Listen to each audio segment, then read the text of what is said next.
Welcome everyone to Too Good to Be True. Thank you for taking the time to listen. The subject of today's show is Unlocking the Mind.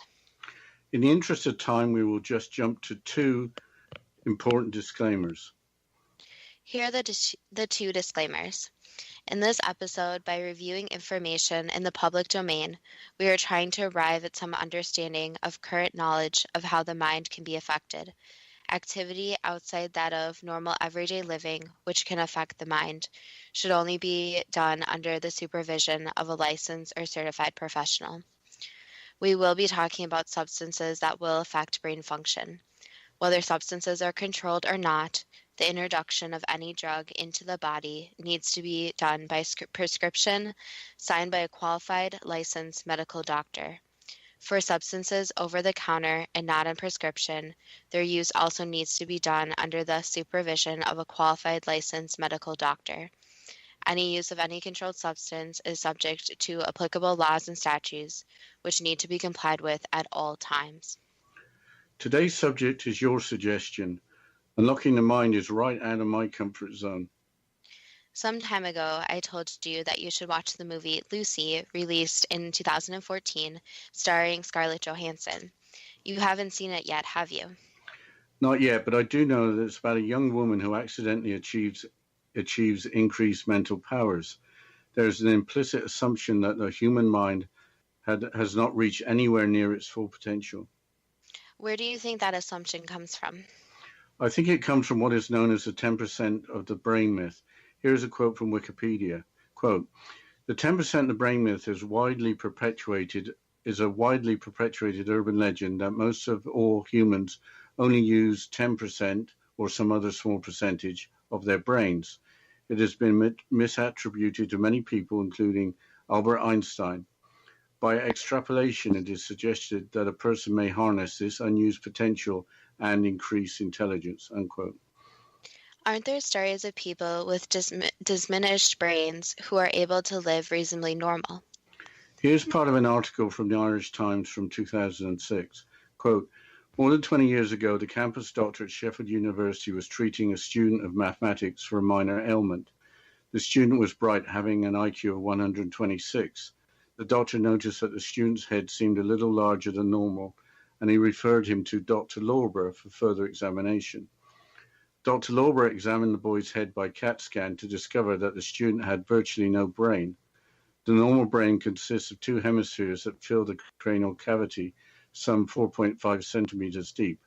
This student had a layer of cerebral tissue less than 1 millimeter deep covering the top of his spinal column," unquote. The student had hydrocephalus. Dr. John Lorber was professor of pediatrics at Sheffield University in Northern England. Were there other cases, or was this just a miracle in isolation? Dr. Lorber studied over 600 cases of hydrocephalus and published in the journal Science in 1980. For one group of individuals with only 5% of a normal brain present, constituting less than 10% of the study, half were profoundly mentally disabled, while the other half had IQs of over 100. Here's a further quote from the Irish Times. Quote, "Dr. Lorber concluded there must be a tremendous amount of spare capacity in the brain, just as there is with liver and kidney. He also said that the cerebral cortex of the brain is probably responsible for a great deal less than most people imagine," unquote. The cerebral cortex is a wrinkled outer part of the brain that makes the brain look like a brain. Have there been investigations to how much of the brain is actually used by a person with a normal brain? The television show Mythbusters investigated the 10% of the brain myth in 2010. This was their conclusion. Quote, "While hooked up to a magnetocephalogram, MEG, a neuroimaging device that measures magnetic fields produced by the brain's electric currents, Tori exercised 4 different neurological regions with memory drills, math calculations, word associations, and image comparisons. Over the course of the MEG exam, around 35% of Tori's brain jumped into action, bursting the brain myth," unquote. The Tori referred to as Tori Bellucci, one of the show's presenters. That's interesting, but do most experts, including neuroscientists, believe that all of the brain is used? An article from Medical News Today from earlier this year implies that all the brain could be used at different times. Quote, one common brain imaging technique called functional magnetic resonance imaging, or fMRI, can measure activity in the brain while a person is performing different tasks. Using this and similar methods, researchers show that most of our brain is in use most of the time, even when a person is performing a very simple action, unquote. How does functional magnetic resonance imaging, fMRI, work? What is actually imaged in the brain? fMRI shows blood flow in the brain. The parts of the brain being stimulated are indicated by blood flow. We haven't talked about consciousness or awareness of self in the world around us. An article from Scientific American from 2008 explains that neither the human brain nor consciousness is understood. Quote, what's not understood is how clusters of neurons from the diverse regions of the brain collaborate to form consciousness. So far, there's no evidence that there is one site for consciousness, which leads experts to believe that it is a truly collective neural effort, unquote. Have the effects of meditation been studied using brain scans? There are a lot of articles on the subject, but here's part of an article from The New Scientist from 2017. Quote, two new studies published in Science Advances suggest that certain kinds of meditation can change social and emotional circuitry too. The research comes out of the research project at the Max Planck Institute for Human Cognitive and Brain Sciences in Leipzig, Germany, and looked at the effects of three different meditation techniques on the brains and bodies of more than 300 volunteers over 9 months. One technique was based on mindfulness meditation and taught people to direct attention to the breath or body. A second type concentrated on compassion and emotional connection via loving kindness and meditations and non-judgmental problem-sharing sessions with a partner. A final method encouraged people to think about issues from different points of view, also via a mix of partner sessions and solo meditation. In one study, our MRI scans taken after each 3-month course showed that parts of the cortex involved in the specific skill that was trained grew thicker in comparison with scans from a control group. Mindfulness meditation increased thickness in the prefrontal cortex and parietal lobes, both linked to attention control, while compassion-based meditation showed increases in the limbic system, which processes emotions, and the anterior insula, which helps bring emotions into conscious awareness. Perspective taking training boosted regions involved in theory of mind, unquote. Mindfulness meditation involves thinking only in the moment. That's interesting. I thought of meditation in terms of raising consciousness, not in terms of training or increasing the size of the different parts of the brain. Here's a quote from the HuffPost blog from 2011 regarding meditation used to reach a higher state of consciousness. Quote, the higher state of consciousness is somewhere in between the waking, sleeping, and dreaming states. Here we know we are, but we don't know where we are. This knowledge that I am, but I don't know where I am or what I am is called Shiva. This state gives the deepest possible rest that one can experience, and one can achieve this through meditation. Meditation helps in two ways. It prevents stress from entering the system and simultaneously releases accumulated stress. With the assimilation of meditation into daily life, a higher state of consciousness called cosmic consciousness dawns within us. Cosmic consciousness perceives the whole universe as part of oneself. When we perceive the world as a part of us, love flows strongly between the world and us. The love empowers us to overcome the opposing forces and the disturbances in life. Anger and disappointment become fleeting emotions that occur momentarily and then vanish, unquote. But are there any other ways of increasing consciousness?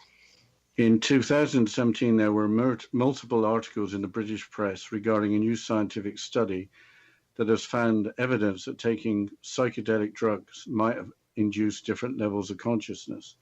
Here's a quote from the London Daily Telegraph dated April the 20th, 2017. Quote, researchers used brain imaging technology to study the effects experienced by volunteers who'd been given either LSD, ketamine, or psilocybin, the psychedelic compound found in magic mushrooms. On measuring the magnetic fields produced in the brain, scientists found that across all three drugs, the neural signal diversity was reliably higher. This finding shows that the brain on psychedelics behaves very differently from normal, said Professor Anil Seth, co-director of the Sackler Center for Consciousness Science at the University of Sussex, who led the research. During the psychedelic state, the electrical activity of the brain is less predictable and less integrated than during normal conscious wakefulness, as measured by global signal diversity.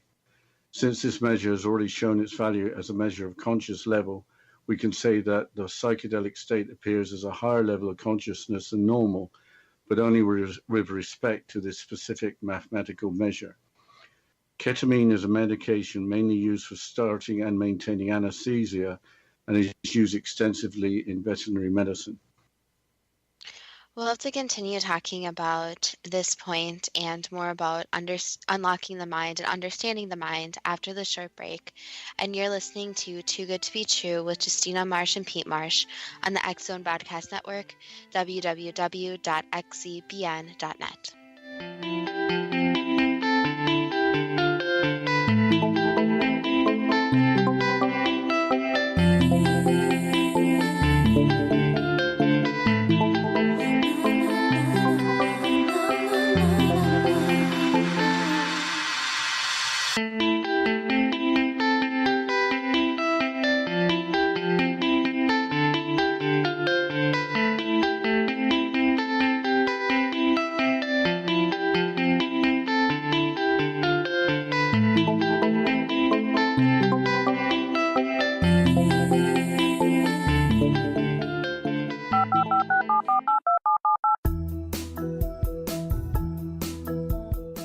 Did you know that when you're on the road with limited data or Wi-Fi, you can still listen to the X Zone Radio Show with Rob McConnell, The Science of Magic with Gwilda Wiyaka, X-1, Dimension X, Space Patrol, and every minute of the X Zone Broadcast Network by calling 213-401-0080, courtesy of Audio Now.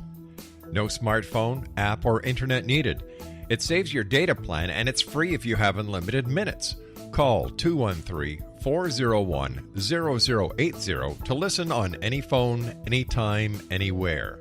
Remember 213-401-0080 for the best of the paranormal, parapsychology, and sci-fi radio programming anywhere, 24/7, 365.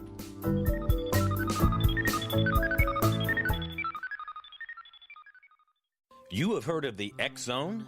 Now watch it on Simul TV.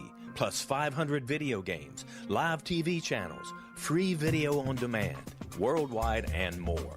Does this sound like tomorrow's television? Well, it is, but you can have it today, right now. It is Simul TV. Simul TV offers what the others only wish they could provide. 15 exclusive channels like X Zone, sci-fi, and horror. We are worldwide. No other provider offers that. 500 built-in video games. No need to have an extra expensive system. We have them included. Free video on demand. Live streaming events from around the world. Interactive online network and much more. Tomorrow's TV today. Simul TV. Sound too good to be true? Well, it's not. You can have Simul TV today. Sign up at simultv.com. Do it today.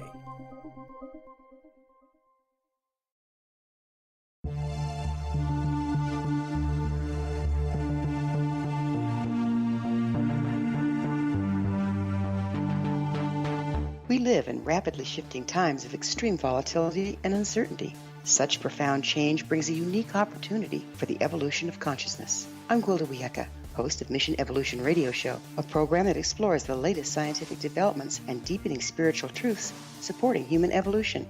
Join me on xzbn.net, where I interview leading experts in science, physics, medicine, spirituality, and more. By applying divergent viewpoints to leading-edge topics, we uncover expansive and evolutionary truth to assist you on your path to enlightenment. More information and past episodes are available at missionevolution.org.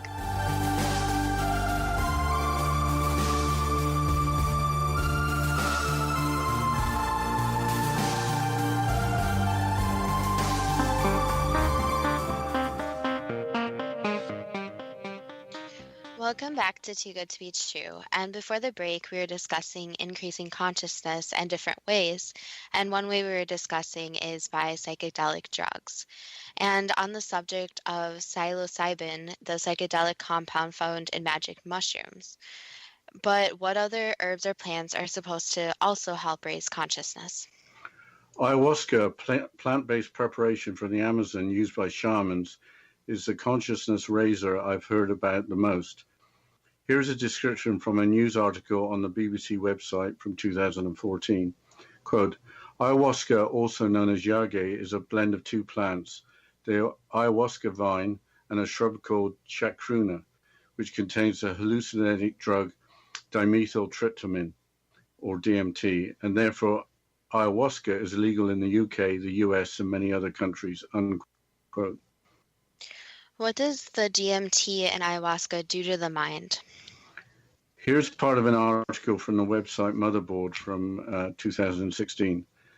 fMRI brain scans have shown that ayahuasca can decrease the activity in the brain's default mode network or interaction regions of the brain, which, when overactive, is associated with depression, social phobia, and anxiety. It also can help users enter a meditative state. DMT is also associated with proteins responsible for neuroplasticity, memory, and even neuron regeneration. When these proteins combine to specific receptors in mitochondria and endoplasmic reticula, they can also potentially kill certain kinds of cancerous cells, unquote. Neuroplasticity is the ability of the brain to change in terms of transferring a brain function to a different location. Mitochondria are the parts in cells that produce chemical energy from food. Endoplasmic reticula are the network of membranes found throughout cells connected to the nucleus. What is the main difference in experience between DMT, the main ingredient in ayahuasca, and other hallucinogens? The main difference I could find is that with DMT, the person having the experience knows that they are hallucinating, whereas with other substances, it's just a matter of hallucinating. That might suggest that there is greater consciousness with DMT. In the United States, DMT is classified as a Schedule I drug, having no medical use with a high potential for abuse. So why would you use DMT or ayahuasca? Former British television presenter David Icke describes in great detail his ayahuasca experience in his book, Tales from the Time Loop, published in 2003. He describes the purpose for taking the drug. Quote, South American shamans for hundreds of years at least take people into other states of consciousness beyond the five sense realm. Ayahuasca is known as the teacher plant because it allows people to experience these unseen realms where so much can be learned about self, life, and reality. It is also dubbed the plant of the gods, no doubt because it can allow you to see those dimensions where the gods of the myth resides, unquote. What happened when David Icke took the drug? He took the drug twice on different nights. The first night, after an hour, Zoe, the person assisting David, announced that it was okay to lose his cookies. The drug would have then had long enough to metabolize. By that time, there had been nausea and agitation. Quote, out of my mouth in a very different voice to David Icke came the words, slowly and powerfully, I am love. I then began to repeat, I am everything and everything is me. I am infinite possibility. With that, I felt a fantastic energy pour from my heart chakra and fill the room. A strip light on the ceiling began to flicker on and off. After a few minutes, 3 of the lights came on full power. I looked across and thought, why has Zoe turned the lights on? But he hadn't. The lights were all switched off and they had come on by themselves without electricity. Then the equipment playing music switched off and came back on again after 10 seconds or so. Weird stuff on the face of it, but I could understand why an energy of the power I was experiencing could affect the electrical circuitry. I clearly felt an energy coming out of my heart chakra and arching there to my head. The words I was speaking came through this source. I even called Zoe over to ask if this is what usually happened. He said everyone was different, unquote. What happened the second night? This is just part of David's second experience when he heard a female voice. Quote, this is the infinite, David, the voice said. This is where you come from, and this is where you shall return. The following words then began to repeat over and over in my mind. Infinite love is the only truth. Everything else is illusion. Infinite love is the only truth. Everything else is illusion. Infinite love is the only truth. Everything else is illusion, unquote. What came out of the 2 sessions? David Icke became a noted researcher, author, and public speaker. A recurring theme in his work is that reality is not a world limited to the 5 senses, which are sight, hearing, taste, smell, and touch. What is reality according to David Icke? You would have to read his books for a complete explanation, but Wikipedia provides a brief summary. Quote, Icke believes that the universe is made up of vibrational energy and consists of an infinite number of dimensions that share the same space, just like television and radio frequencies, and that some people can tune their consciousness to other wavelengths. The article goes on. Icke believes that time is an illusion. There is no past or future, and only the infinite now is real, and that humans are an aspect of consciousness or infinite awareness, which he describes as all that there is, has been, and ever can be, unquote. How do we know an experience with using ayahuasca will have no basis in any reality and will be a complete illusion?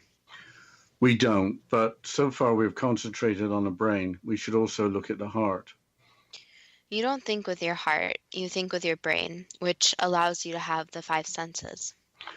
Apparently the heart is more than just a pump. Here's a part of an article from the Conscious Lifestyle website. Quote, in 1991, a scientific discovery published in the journal Neurocardiology put to rest any lingering doubts that the human heart is more than a pump. The name of the journal gives us a clue to the discovery of a powerful relationship between the heart and the brain that went unrecognized in the past. A team of scientists led by J. Andrew Armour, MD, PhD of the University of Montreal, which was studying this intimate relationship between the two, found that about 40,000 specialized neurons or sensory neurites form a communication network within the heart. The article continues. In simple terms, Armour and his team discovered what has come to be known as the little brain in the heart, and the specialized neurites that make the existence of this little brain possible.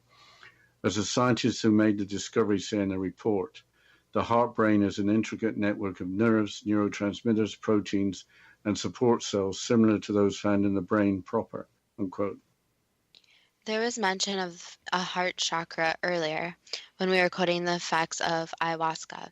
What are the chakras? There are 7 chakras as follows. The root chakra connects all of your energy with the earth. The sacral chakra, your creative life force energy that helps you enjoy your life here on earth. The solar plexus chakra, where your self-confidence, identity, and personal power are born. The heart chakra, where your love, compassion, and kindness are empowered. The throat chakra gives voice to your personal truths. The third eye chakra opens up your mind to information beyond the material world and the 5 senses. The crown chakra, pure consciousness energy. With the third eye chakra, how do you open your mind beyond the 5 senses? You balance or energize the chakra through meditation, focusing on signals outside of the body. An underactive third eye chakra will result in psychic experiences being ignored with a disconnection from spiritual experiences. We touched on this earlier, but is there more information on how the brain responds during meditation? The website Mind Body Green lists 8 benefits. 1. Your brain will make more GABA. Research has shown that GABA production, a neurotransmitter in the brain, gets a boost when you meditate. This is beneficial because lower levels of GABA are associated with higher levels of anxiety. In fact, drugs like Valium and Klonopin actually work by increasing GABA levels in the brain. 2. Your amygdala will shrink. The amygdala is part of the brain associated with fear and emotion and plays a key role in the body's stress response. In a study of over 150 adults, an 8-week mindfulness course led to a decrease in the participants' amygdala. 3. The networks in the brain will change. Studies have shown that people with meditation experience having increased connectivity between certain regions of the brain, such as those associated with attention and disengaging from distraction.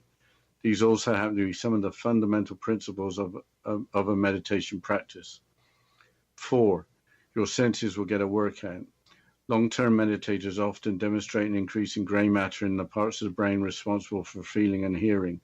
This makes sense because mindfulness is all about closing your eyes, filtering outside stimulation and focusing inward, all of which can enhance your other senses.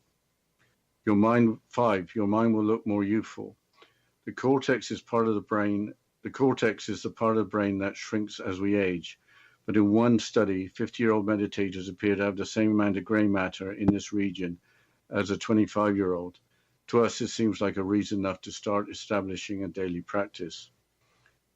Your dopamine will shoot through the roof. That's number 6. And I think we'll have to continue with that after the break, Justina. Yes, after the break, we'll discuss how meditation is related to unlocking the mind, and then go into the questions in the psychic insight about unlocking the mind. But you're listening to Too Good to Be True with Justina Marsh and Pete Marsh on the X Zone Broadcast Network, www.xzbn.net.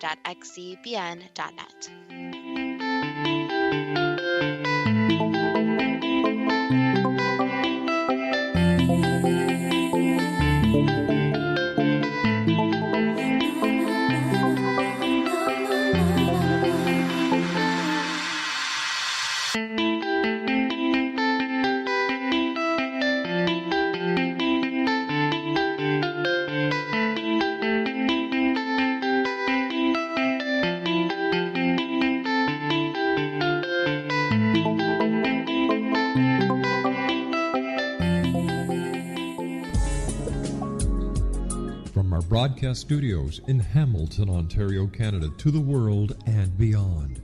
You're watching the X Zone Broadcast Network, www.xzbn.net.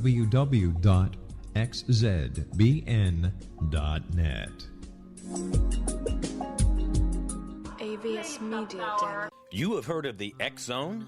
Now watch it on Simul TV, plus 500 video games, live TV channels, free video on demand, worldwide, and more. Does this sound like tomorrow's television? Well, it is, but you can have it today, right now. It is Simul TV. Simul TV offers what the others only wish they could provide. 15 exclusive channels like X-Zone, Sci-Fi, and Horror. We are worldwide. No other provider offers that.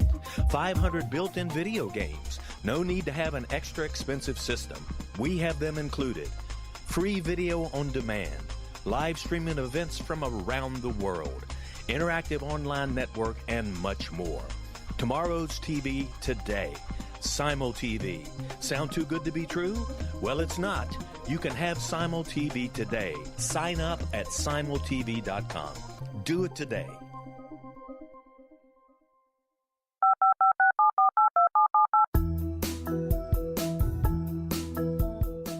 Did you know that when you're on the road with limited data or Wi-Fi, you can still listen to the X Zone Radio Show with Rob McConnell, The Science of Magic with Gwilda Wiyaka, X-1, Dimension X, Space Patrol, and every minute of the X Zone Broadcast Network by calling 213-401-0080, courtesy of Audio Now. No smartphone, app, or internet needed. It saves your data plan, and it's free if you have unlimited minutes. Call 213-401-0080 to listen on any phone, anytime, anywhere. Remember 213-401-0080 for the best of the paranormal, parapsychology, and sci-fi radio programming anywhere, 24/7, 365.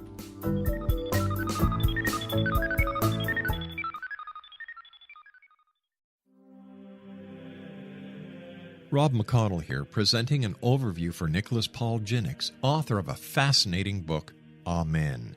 It presents facts revealed by Egyptologists, facts that enable us to understand why Amen is the beginning of creation of God. It provides recommendations for religious leaders of the major religions to unify their beliefs and teach the Word of God. Love one another.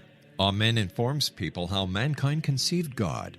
It was the Egyptians that developed the concepts of a soul, a hereafter, and Son of God. And finally, After the worship of many gods, they conceived the belief in one universal God, the maker of all there is. For more information, visit www.futureofgodamen.com. That's www.futureofgodamen.com.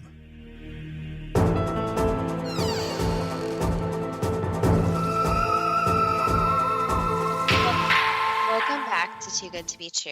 And before the break, we were discussing meditation and 8 benefits of meditation from the website Mind Body Green. And Dad, I believe you were on number 6, that your dopamine will shoot through the roof. That's right. Famously known as the reward chemical, dopamine is associated with all things pleasurable, sex, food, and meditation. According to one study, Yoga Nidra, a deeply relaxing meditation-focused yoga practice, created a 65% increase in endogenous dopamine release. 7, you will create more folds in your brain. A study by the National Institutes of Health showed that meditators had more folds in the outer layer of the brain.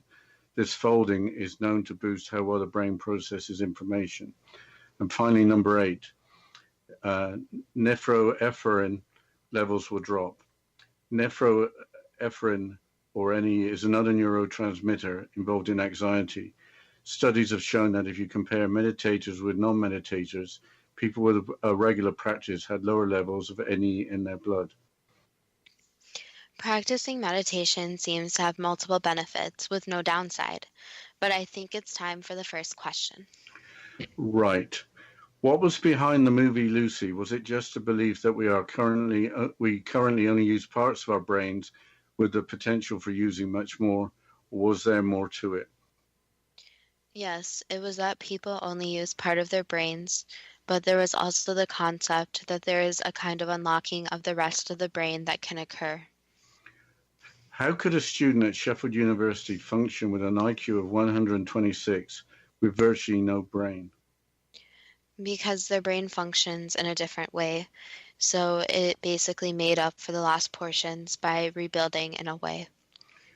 In Dr. Lorber's study of over 600 cases of hydrocephalus, why were the individuals with only 5% of normal brain in 2 categories, with half profoundly mentally disabled, while the other half had IQs of over 100?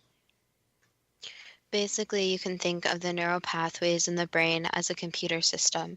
So the ones that could not function, basically you could think of them as electrical pathways. Electrical pathways were not connected. However, with the other ones that could function, the IQ relation to it was that the different electrical pathways could reconnect in a different way. So you can picture kind of a computer and the different electrical parts and this new soldering of electrical parts where now the computer functions in a different way but still functions. For those with hydrocephalus and profoundly mentally disabled, were their brains not functioning like a computer? It still functions like a computer, but it functions in a way where there are different electrical pathways that weren't soldered together in the proper way. So the new pathways forming just did not connect up 100%, which causes issues in their brain. However, even when someone has different mental disabilities, it doesn't mean that their brain isn't functioning. It just means it is not functioning in the traditional way. So what they're seeing and what they're experiencing might just not be the, quote, normal way. Was Dr. Lorber correct in his conclusion that there must be a tremendous amount of spare capacity in the brain, just as there is with the liver and the kidney? Correct. So that is what is meant by different electrical pathways. You can think of it visually as soldered back together because these pathways were not being used before, so they are kind of spares. Is the cerebral cortex of the brain responsible for a great deal less than most people imagine? That could be said. So each part of the brain functions together. So again, using the computer analogy, all the different parts of the computer have to be there for each part to function individually. So yes, it's used for a lot, but you need the other parts too. Was the television show Mythbusters correct in that typically 35% of the brain is used when being worked with various tasks? It depends from person to person, so there's going to be some fluctuation in the numbers, but approximately. But some people use a little bit more, some people use a little bit less. Is all of the brain used at different times? You mean the whole brain is used at different times in a person's life? Let's say within a week of a person's life. No, there are parts of the brain that are not really functioning, you could say. What about during an entire lifetime? No, there are parts of the brain that you would have to basically awaken or turn on so that those parts would actually be used. So over different generations, different parts of the brain were developed and used, while other parts of the brain basically got more shut down. Does fMRI correctly represent use of the brain in different locations by indicating blood flow? So it's the current understanding that yes, but there are still more technological advances that could happen since it's not showing specifically what's happening, it's showing a larger picture. Is consciousness a collective neural effort without a particular site in the brain? That could be a partial definition for it, yes, but consciousness actually includes a lot more than just the brain and relates back to the soul and the existing part, so it wouldn't be said that it's the brain functioning alone. How does mankind break out of the cycle of using the brain, which is not understood, to understand the brain? Basically, it would take technology to be able to overcome the human bias and the limitations of humanity. So that's the problem, is that there's this fine line that technology would have to go pretty far, but you don't want the technology going too far. If technology went too far, would there be too much control of the people? Yes, and also all the different sci-fi movies about robots taking over and artificial intelligence taking over. So there's this fine line between building something that's very smart, such as technology to scan the brain, but something that's not too smart that would actually overcome humans and have a larger capacity than humans. How can meditation increase the size of different parts of the brain? Basically, it goes back to using you can think of it as your imagination again. So your imagination starts in childhood and is part of your brain that is kind of turned off. And imagination doesn't mean that what you are seeing in meditation is not real, but more that it expands the boundaries. So there are not these walls up that are put throughout life. Since when you start as a child to grow older, basically, you use parts of your brain that are taught over and over and over again. So for example, if you were taught math in school, you're going to use that part of the brain over and over and over again. It's a similar concept to meditation, where you're opening up these different parts of your brain and using it over and over again. So you train your brain to be able to use that part again. Could a person meditate to get back their childhood imagination? Yes, you could. Is a higher state of consciousness somewhere in between waking, sleeping, and dreaming states where we don't know where we are? That's a very vague question as an answer for what it would be. But yes, that would be a very short summary for it. Does meditation help reach a higher state of consciousness by removing stress and by perceiving the whole universe as part of oneself? That could be said. With the use of psychedelic drugs, is a change in electrical activity within the brain an indicator of a higher state of consciousness? So that's where the individual properties of each person would come into play. So there really wouldn't be a full consensus that these different drugs would help with a higher consciousness, since it would really depend on the person and the drugs. However, it can be said that yes, some people experience different experiences that could be called a higher consciousness, while other people do not get to this point and instead go into more of a paranoid, closed-off mental state. So that's the problem with drugs, is that you never know how someone's body will react and what their experience would be like. With the use of psychedelic drugs, what is meant by a higher state of consciousness, but only with respect to a specific mathematical measure? Basically, that again goes back to each individual person. So each person is going to be able to unlock these different parts of their brain in a unique measure that is unique to themselves. But again, it would also depend on the many different factors, and also it depends on which drug is actually used. Is it true that in general, meditation calms the brain while hallucinogenic drugs stimulate the brain? That's the scientific understanding, yes. Is that the correct understanding? In general, yes. Why aren't drugs or natural substances, Why aren't drugs or natural substances researched that reproduce the effects of meditation? because they're not necessary for meditation, and that would cause a dependence on these drugs, while meditation is something that can just naturally be done without the use of any extra different drugs or natural remedies or anything like that.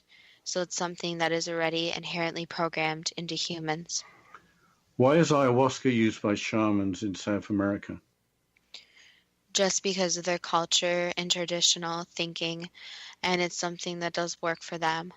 But again, it needs to be stated that it's not something that anyone should use. So they have, you could call it, their own protocol in how to use it, and it's their tradition. Can ayahuasca calm the parts of the brain associated with depression, social phobia, and anxiety? That could be said. Can ayahuasca help users enter a meditative state? Yes, but again, it's not necessary for a meditative state. Can ayahuasca have health benefits? Yes and no. Again, there are risks and benefits. Does ayahuasca or DMT, unlike other hallucinogens, have the effect that the user knows they are hallucinating while they are hallucinating? It depends on the person. So for the majority, yes, they will know, but some people will not know they are hallucinating, and that would lead to negative emotions, paranoia, even behaviors that are very risky.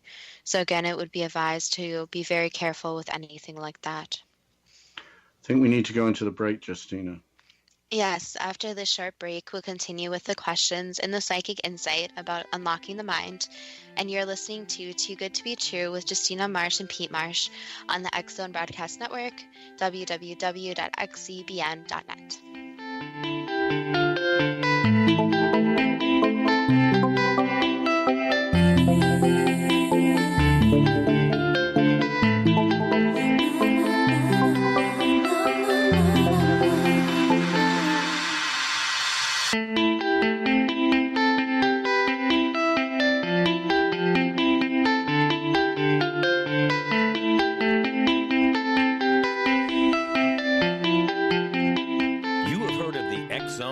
Now watch it on SimulTV, plus 500 video games, live TV channels, free video on demand, worldwide, and more.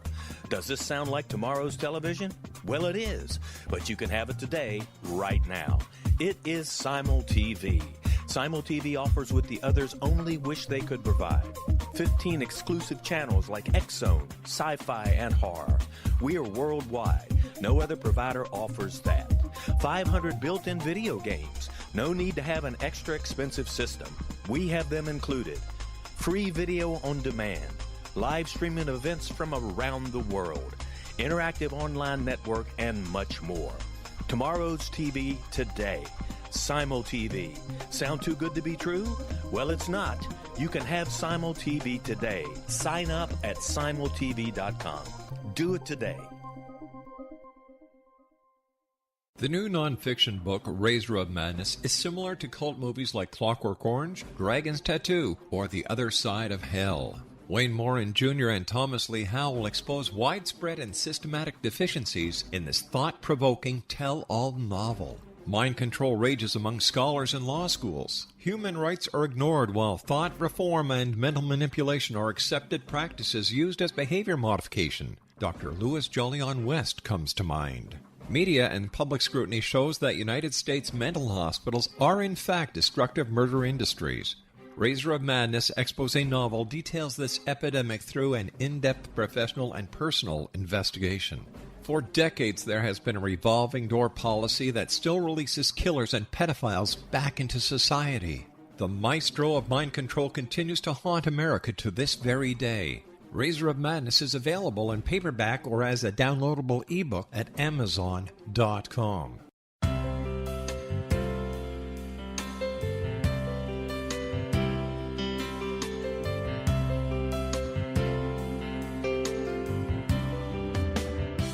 The concept of a new age has been around since the late 19th century, yet much of its original meaning has been lost. What exactly is the new age? Is it a religion, a collection of obscure esoteric practices, a series of doomsday predictions, or an astrological event? The New Age Chronicles is a unique complementary publication bringing reason and grounded information to separate fact from fiction.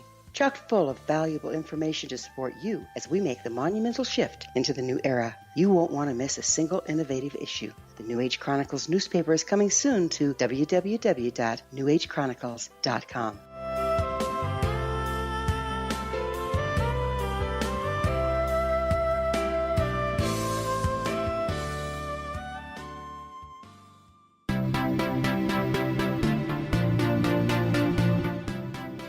Welcome back to Too Good to Be True. And before the break, we were going through the questions and the psychic insight about unlocking the mind, and we were just discussing ayahuasca. So, Dad, can you please continue with the questions? Sure. Does ayahuasca allow experience of unseen realms where so much can be learned about self, life, and reality? That could be said. Does ayahuasca allow sight of those dimensions where the gods of myth reside? Not exactly, no. Is infinite love the only truth with everything else an illusion? So that would be another whole topic. But love is something that is a very strong force and basically keeps everything in the universe together. Is the universe made of vibrational energy consisting of an infinite number of dimensions that share the same space? It's more complicated than that, but that is a summary that could be said. Is time an illusion with no past or future, with only the infinite now being real? Yes, that's true, since time is a human concept. Is there a heart brain including an intricate network of nerves, neurotransmitters, proteins, and support cells similar to those found in the brain? Yes and no.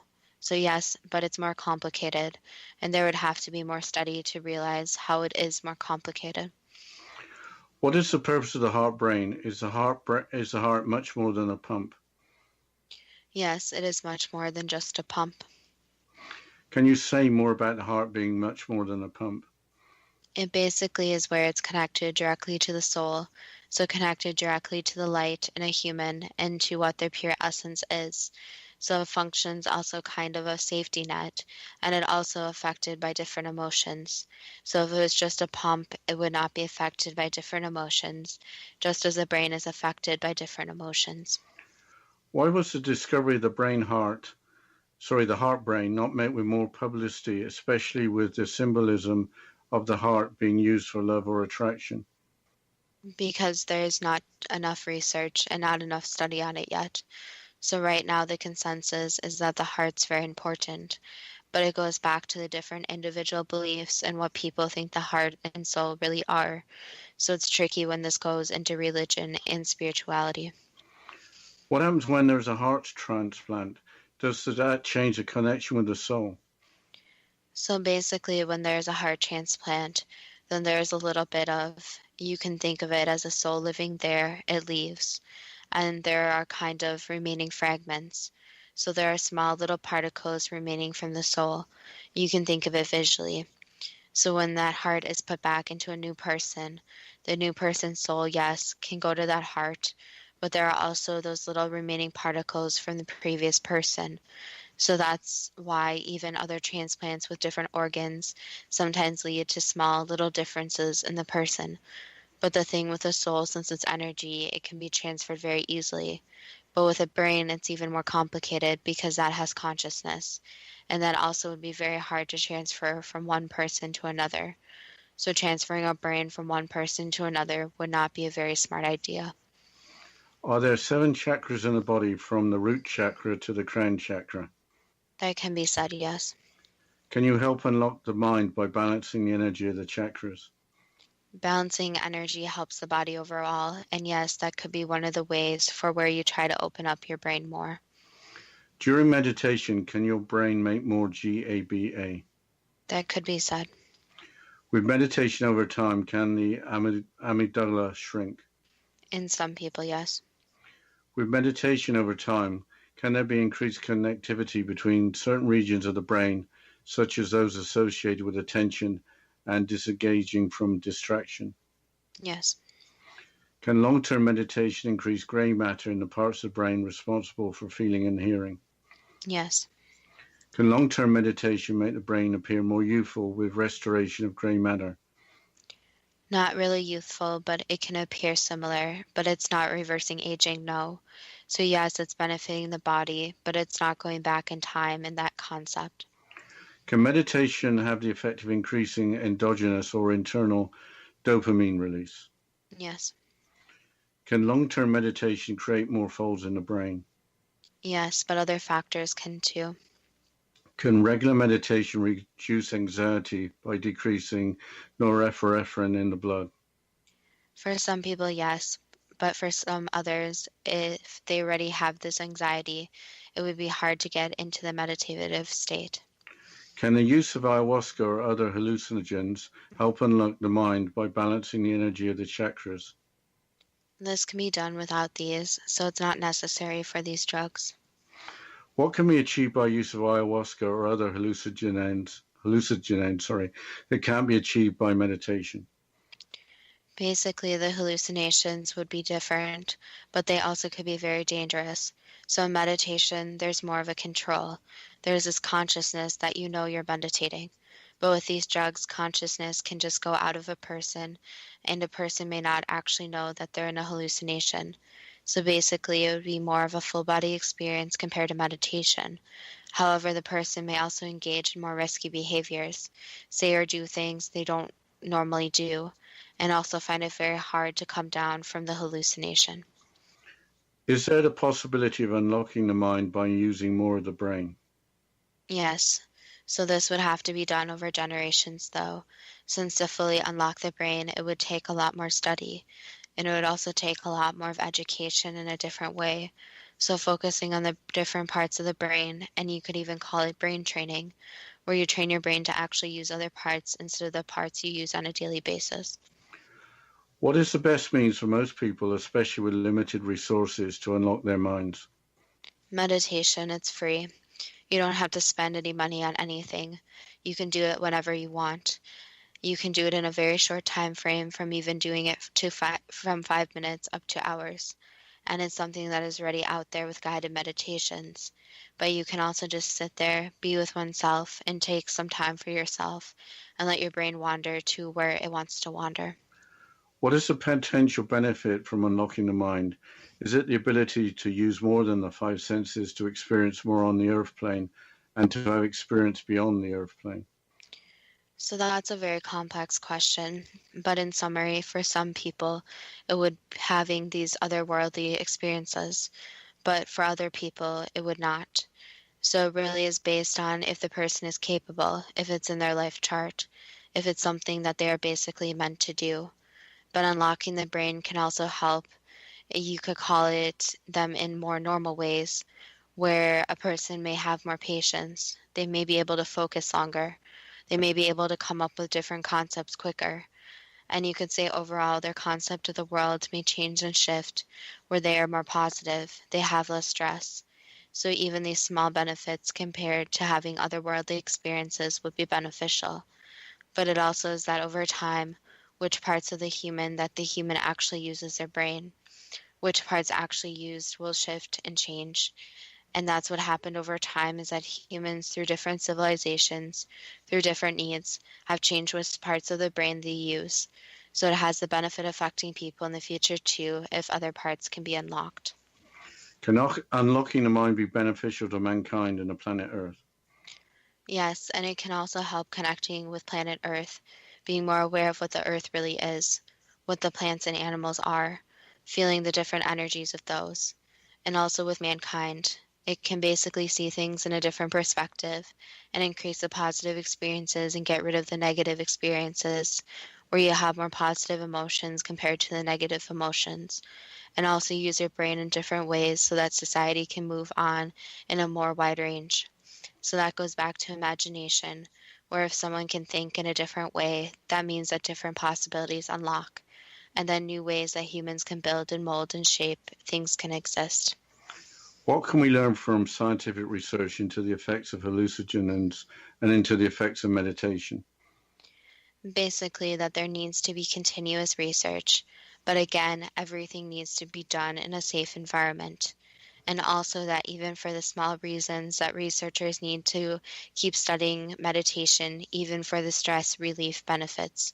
And again, going back to the other questions, is that there is a lot the scientists don't know yet that is waiting to be unlocked. That was the last answer. Are the benefits of meditation, including helping unlock the mind, too good to be true? That depends on what you are prepared to believe.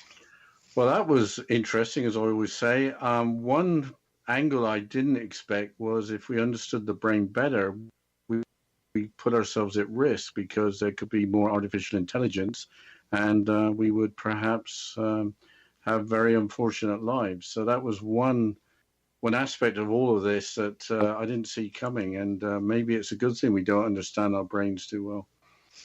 I think that could actually be a future episode, Dad, is artificial intelligence, since that's been in the news a lot, and there's been a lot of study in robots and upcoming technology and all that kind of stuff. Yeah, I think we touched on it in the past. I can't remember which episode, but we talked about how the computer in 2001, A Space Odyssey, and Mr. Spock in Star Trek being a representation of AI. So maybe we could build it from there. But I guess we're always open to new suggestions for shows. Yes, that leads into my next statement, that we are always looking for new suggestions from listeners, and you can contact us at our Facebook page at Too Good to Be True with the first T spelled TWO, or our website at toogoodtobetrue.net. And we're always looking for new suggestions, so if you want us to go into a little bit more about the actual minds behind artificial intelligence, and kind of, we've touched on it before, but maybe more about the actual minds and what goes into that, then feel free to contact us or with any other suggestions or comments. And as always, thank you so much for listening to the show, and we look forward to next week's show.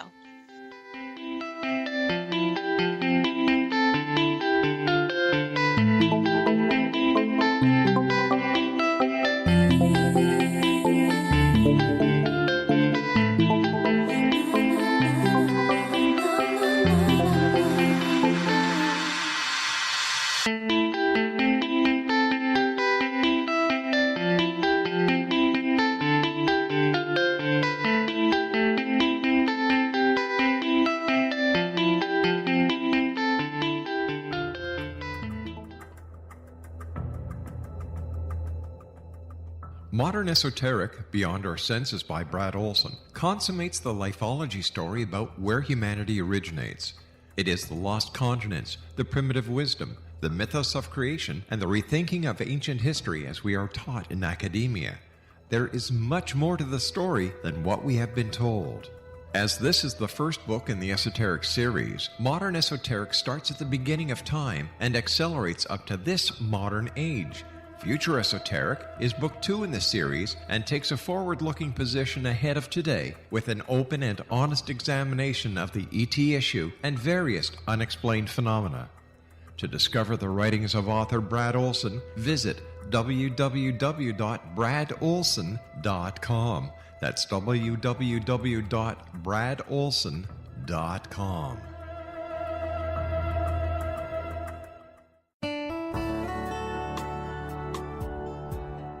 Are you or is someone you know struggling with addictions, depression, anxiety, relationships, low self-esteem, lack of confidence, grief, success, and prosperity? Do you know that your subconscious belief plays a big role in the outcome of your hard work? We can help you permanently change the beliefs that may be the reason for your struggles and failures. We care about getting you the return on your investment and the results you are looking for. We can help you be free of the limitations of your past and in realizing your highest potential. We work with people by phone and Skype. For more information, visit us at www.ritasoman.com. That's www.ritasoman.com.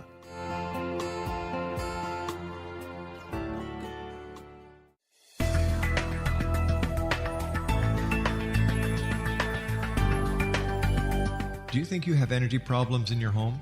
Do you feel better when you're away than when you're home? Joey Korn is a global leader in the world of dowsing who specializes in personal energy clearing and space clearing.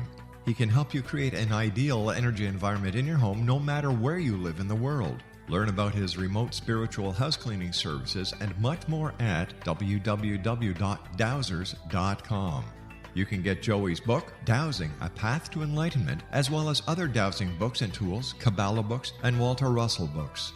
Joey's work is really amazing. Go to dowsers.com right now. That's DOWSERS.com, or call 1-877-DOWSING. That's 1-877-369-7464.